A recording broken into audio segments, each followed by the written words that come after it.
Before we start, I would like to introduce you guys to my Facebook page, facebook.com/dailydriverreviews. There you will find all the content you can find here on YouTube, plus more updates and some photographs that may not appear or may not be as easy to keep up with YouTube, as you know. Also, I would like to remind you guys that if I reach 1,000 subscribers, I will show you my personal daily driver, so please share this channel so that more people can subscribe to it.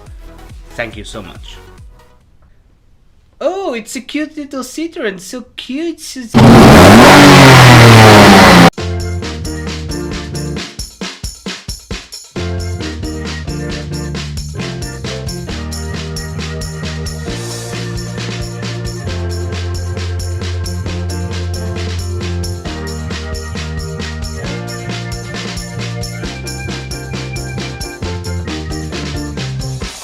Allow me to start this episode in reverse. You really should buy this car. If you buy it as a Toyota Aygo, Citroën C1 or Peugeot 107, it will be down to personal taste. You can either find these models with a 1-liter petrol engine or a 1.4-liter diesel, but you should really get the petrol version. It's more refined, quieter, more powerful, and it is made by Toyota, so it loves to rev.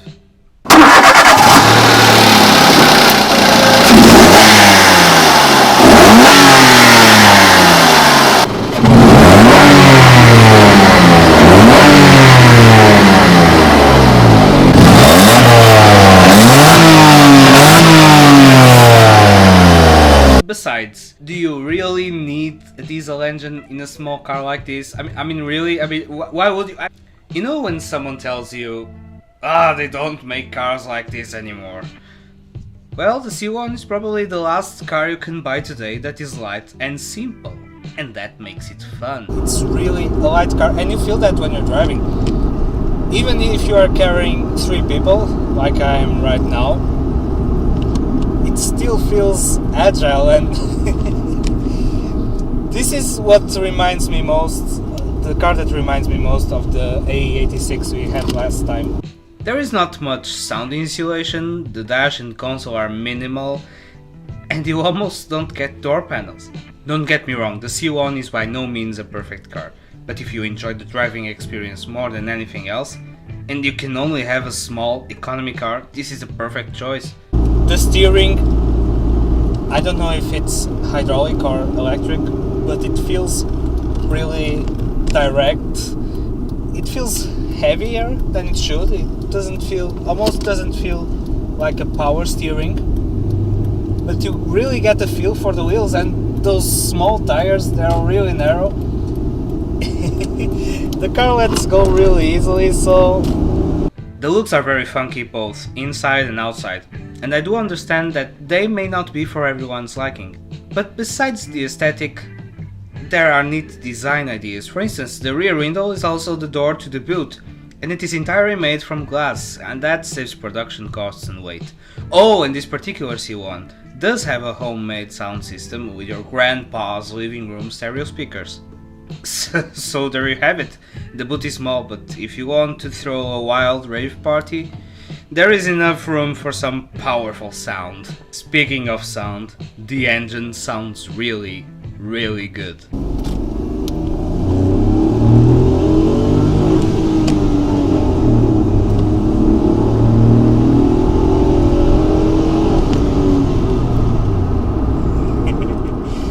The engine is really there. It's a 3-cylinder, but it sounds like a 6-cylinder. And because the car is so light and you don't get that much noise insulation, and you feel everything that the wheels are doing, it feels fast as well. It doesn't go very fast, but it feels really fast. You're not expecting a car like this, a city car like this, to be as fun to drive as it is on the B road. There are some real downsides to this car. For instance, there is no glove box, the controls for the heater may seem tricky and difficult to use at first. If you get the 5-door version, the back windows will not roll down, and basic equipment like electric windows and rev counter were optional. optional rev counter. So watch out if you find one of these with a cheap price. The steering wheel is the perfect size and the perfect thickness. The door mirrors are small, but they are a nice round shape, so it's very easy to see.